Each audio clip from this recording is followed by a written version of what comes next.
Hi! You heard the little lady. Welcome to something to taco about.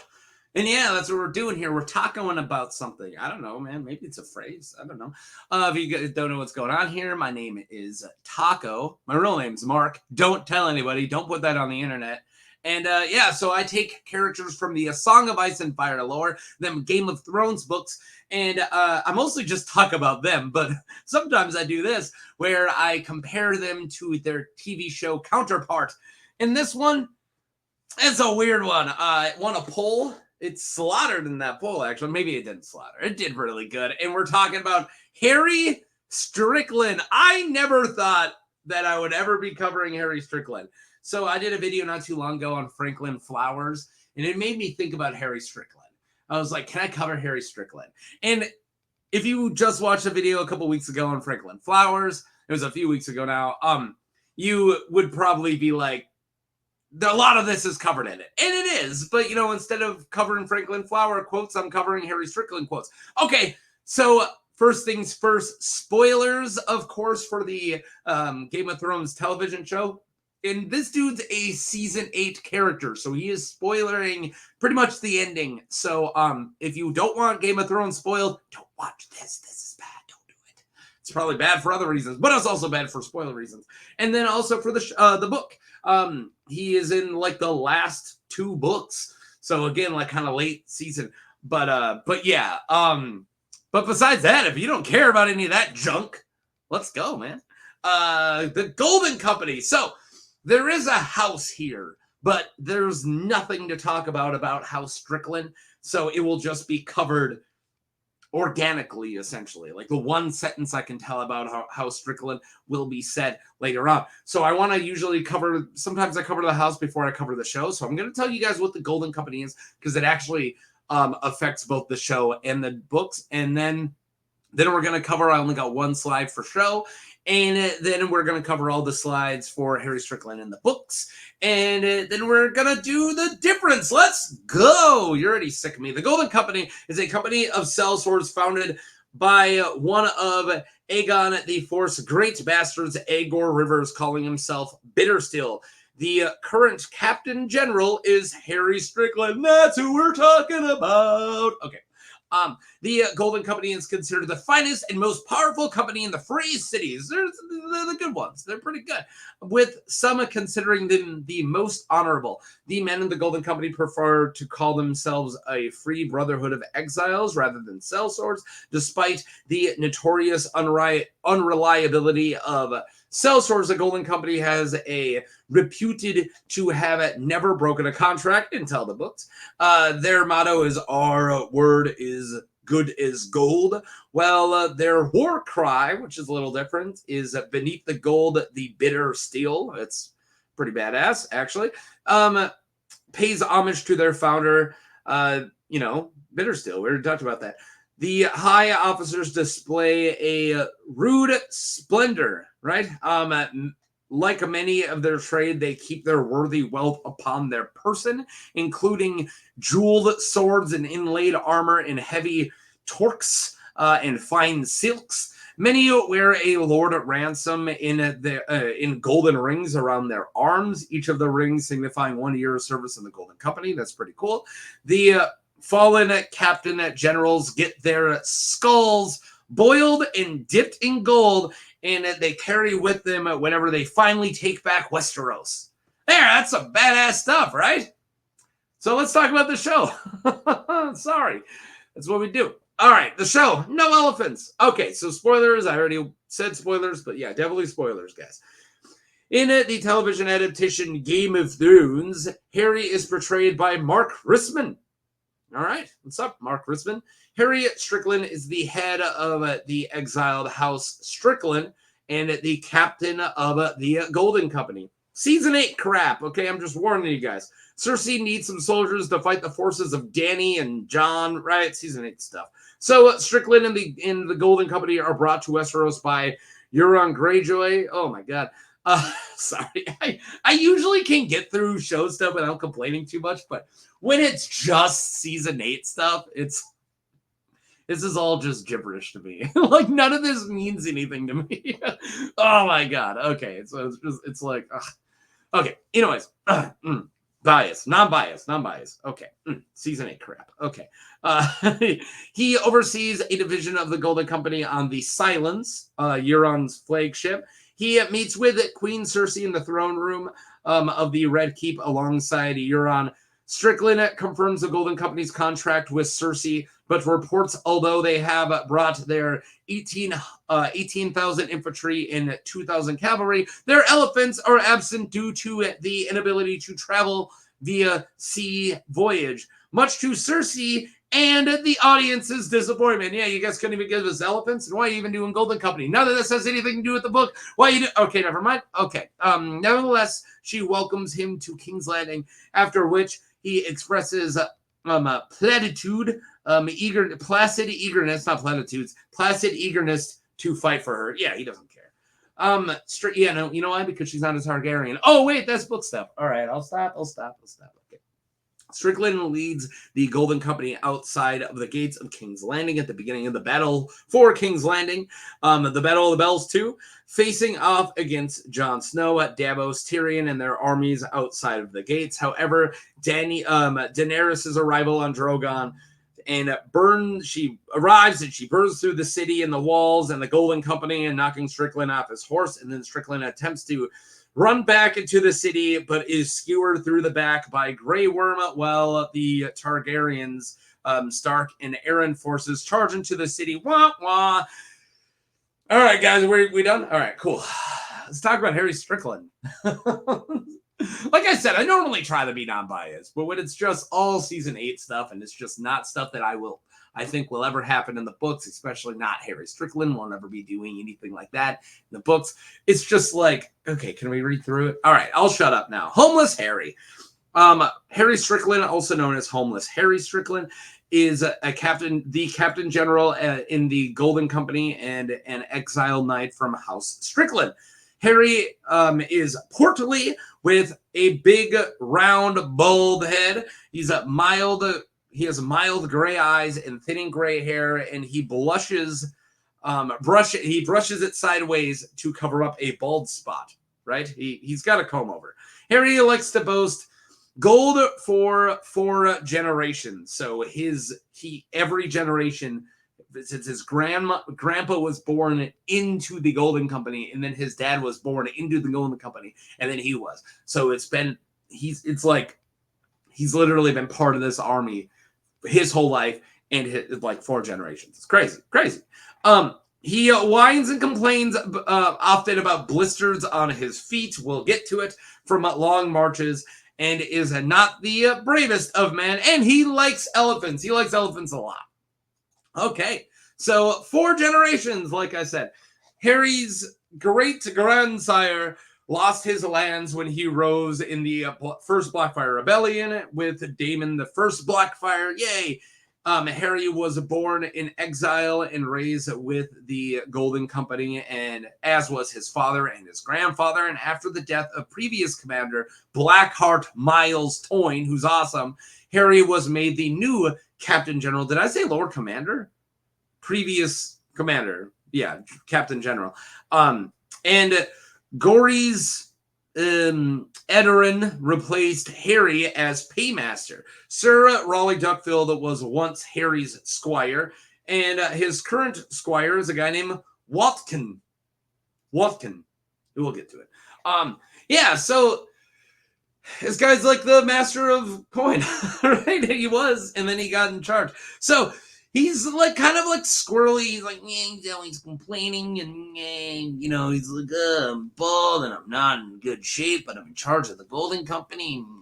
He's not a warrior. They didn't give him he didn't get promoted because he was a good warrior. They probably promoted him to get him out of the front lines, right? Like how they do that, where they're like, can we make this dude like a general to get him out, a major to get him out the front line?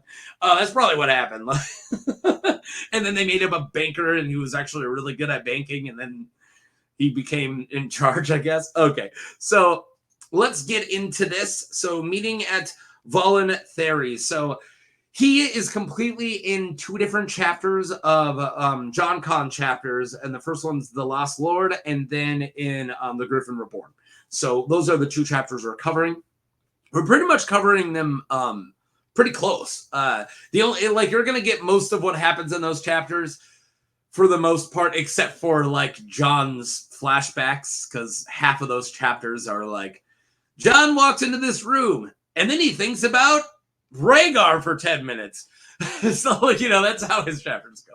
Okay, so meeting in Voluntary. So after the disappearance of Tyrion Lannister, Lord Jon Connington decided to continue their route to Voluntary. So if you don't know who Jon Con is, he was on a boat, and he's got young Griff, so sometimes he's called Old Griff, but his real name's Jon Connington, and then he's got young Griff. I said spoilers, you should know all this.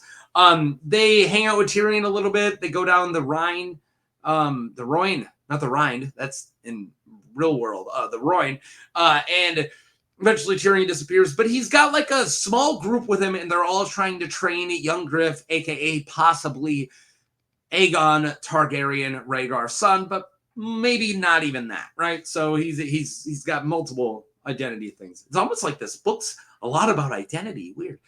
So anyways, so yeah, that's who he is, and the Golden Company they're going to meet with because they've been trying to get Aegon married to Daenerys, and that's the original plan. And then they're going to head on west to take over the entire west. I dropped my phone. I don't need it. It's fine. I'm glad music didn't start playing. I was just listening to something. Okay, cool.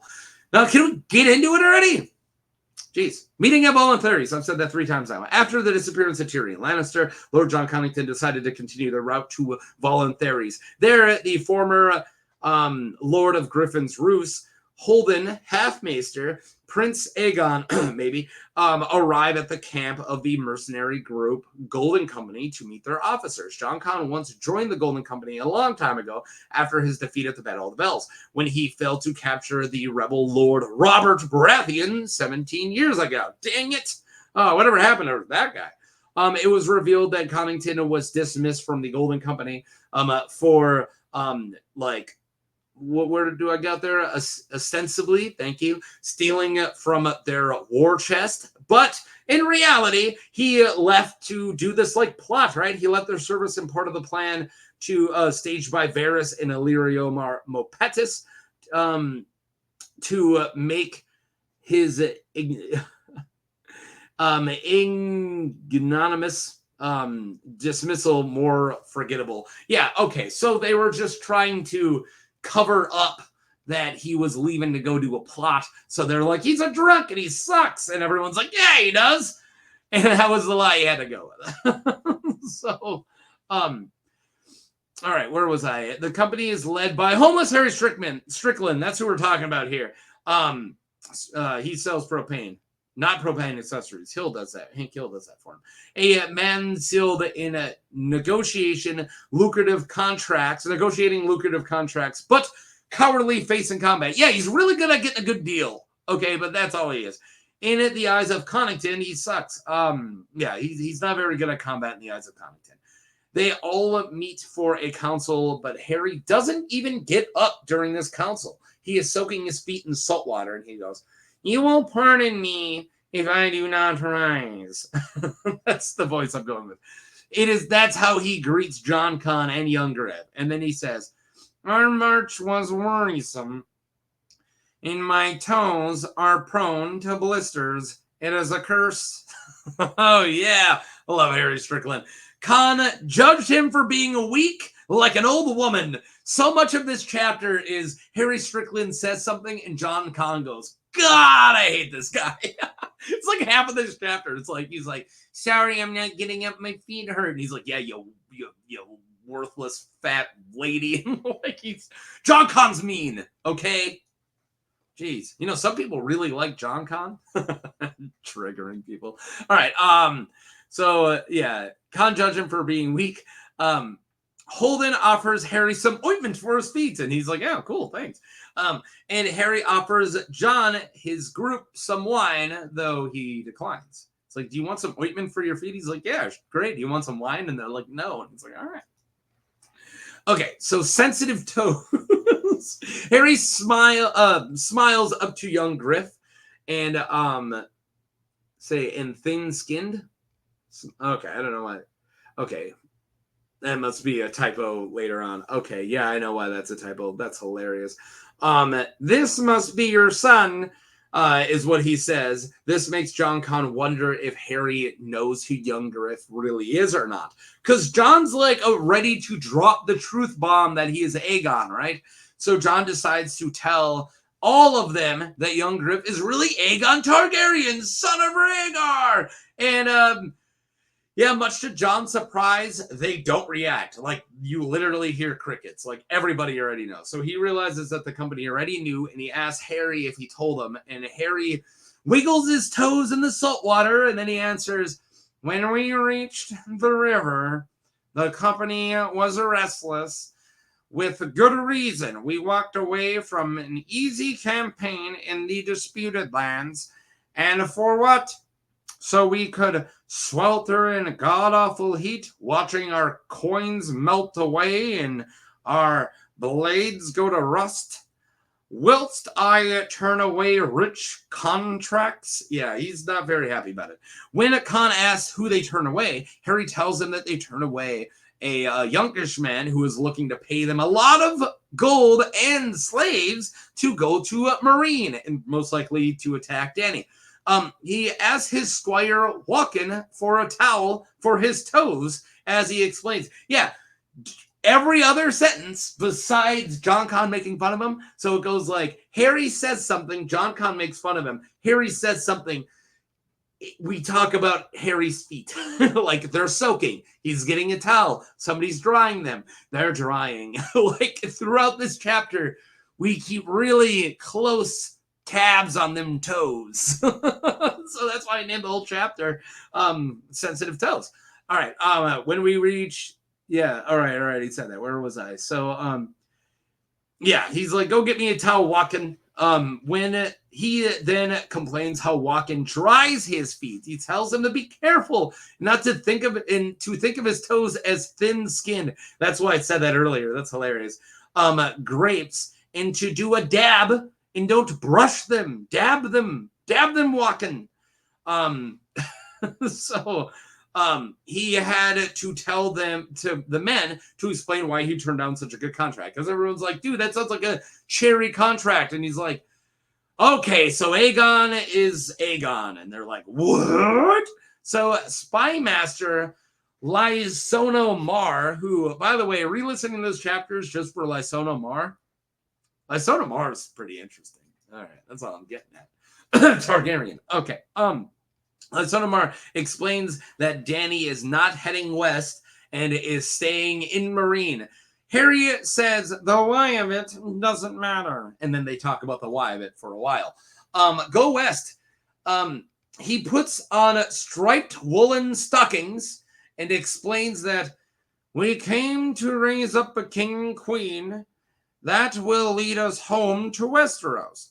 But this Targaryen girl is more intent planting olive trees than reclaiming your father's throne. What's the deal? All right. He goes on to talk about her many foes as well. Like, when everybody wants to kill her.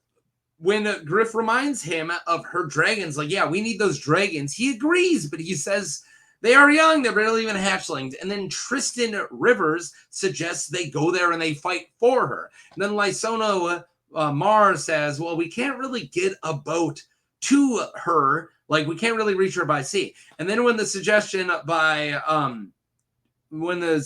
was to take a contract from the Yunkish and then try to break it and then flip to her side, pull one of those Brabant plums, but in reverse, and then pull one of those Tatter Princes the correct way.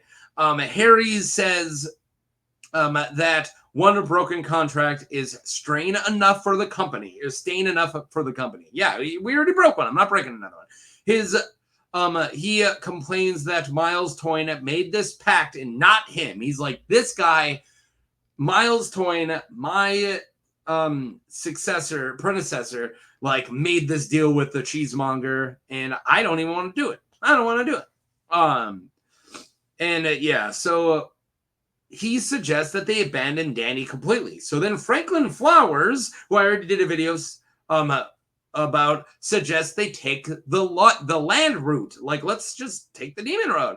And Harry says the demon road is death. He's right there. That's one thing Harry's smart about. He says Illyrio Mopatis and Varys were unwise to put their hopes in Dany. Griff thinks no, they were unwise to put their hopes on him. Like, no, you're the reason. You're the person they shouldn't have put their hopes in. And saying that he is the where was I? Oh yeah, there you go. He's like, no, we shouldn't have put our hopes in Harry. And then young Aegon the Griff says they should put their hopes in him. So yeah, fake Aegon possibly is like, no, I'm your Huckleberry. You guys, I'm the only dragon you need. Look at this. Dragony. Very dragony around here. Blowing fire and stuff. Right? Yeah. Yeah, they should only put their hopes. Yeah, he's the only dragon they need. There you go. Frankie Flowers likes it. He's like, yeah, I like the boy. Let's do that. But Harry looks shocked at the suggestion and asks Franklin if the sun has curdled his brain. We need the girl, is what he says. Harry says and argues against it. Like, he is like, no, we are not going without getting Dany, and I don't even want to go get Dany. Jon thinks Harry is afraid to fight. They say that they can't sail east, but they can go west.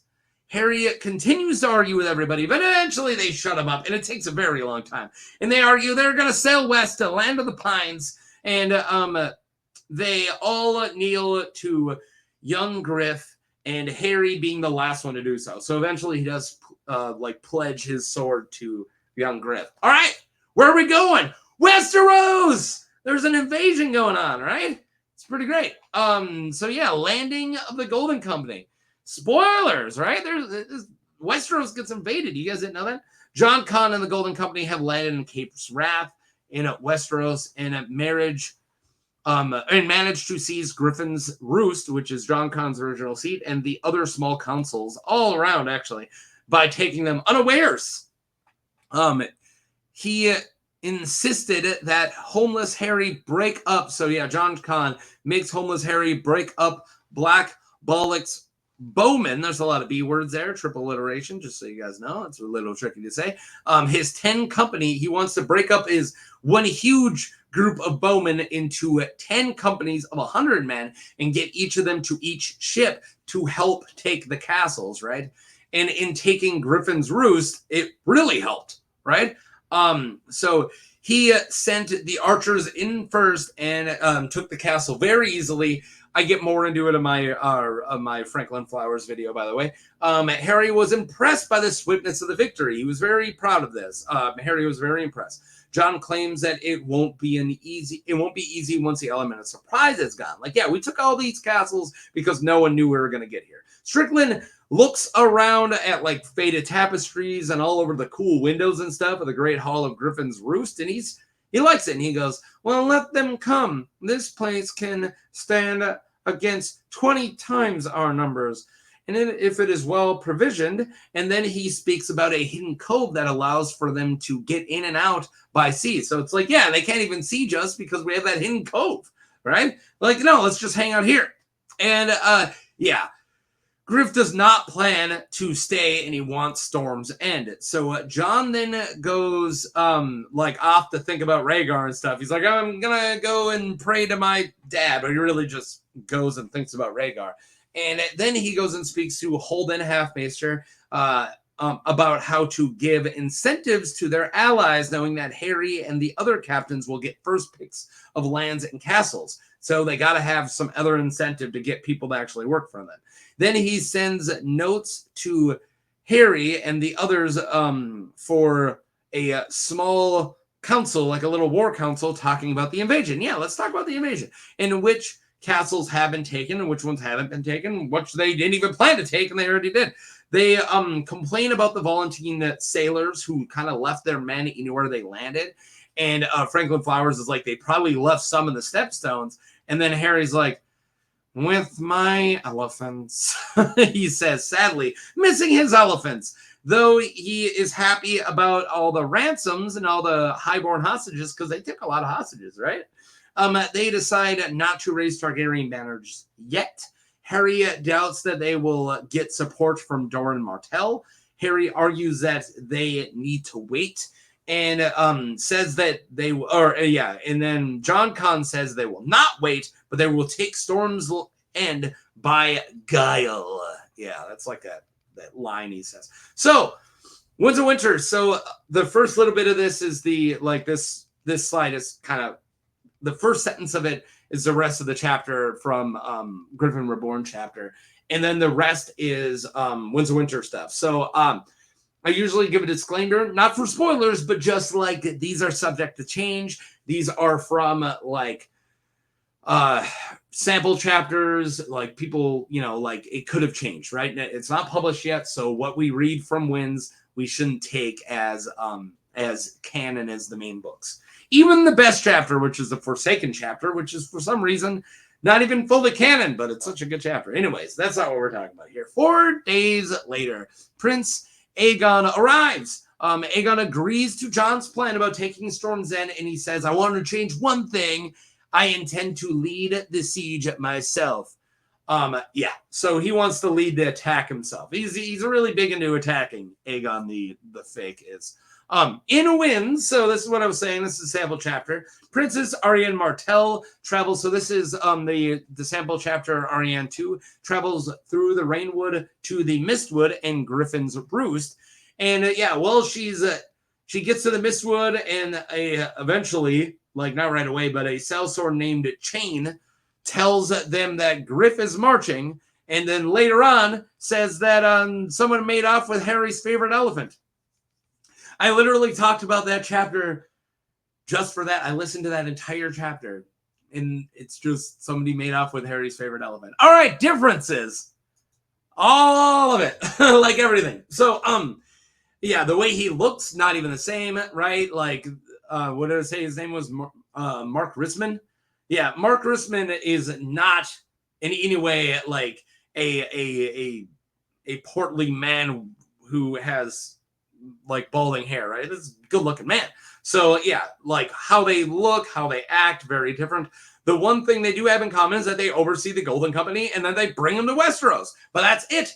And since the show doesn't even have Jon Con or Young Griff, he comes over for Cersei and then fights against Targaryens, not for Targaryens. Golden Company love their Targaryens. They're Blackfyre loyalists, dang it. And I guess Targaryen loyalists nowadays, but they're probably still Blackfyre loyalists if you believe that Aegon's actually a Blackfyre, right?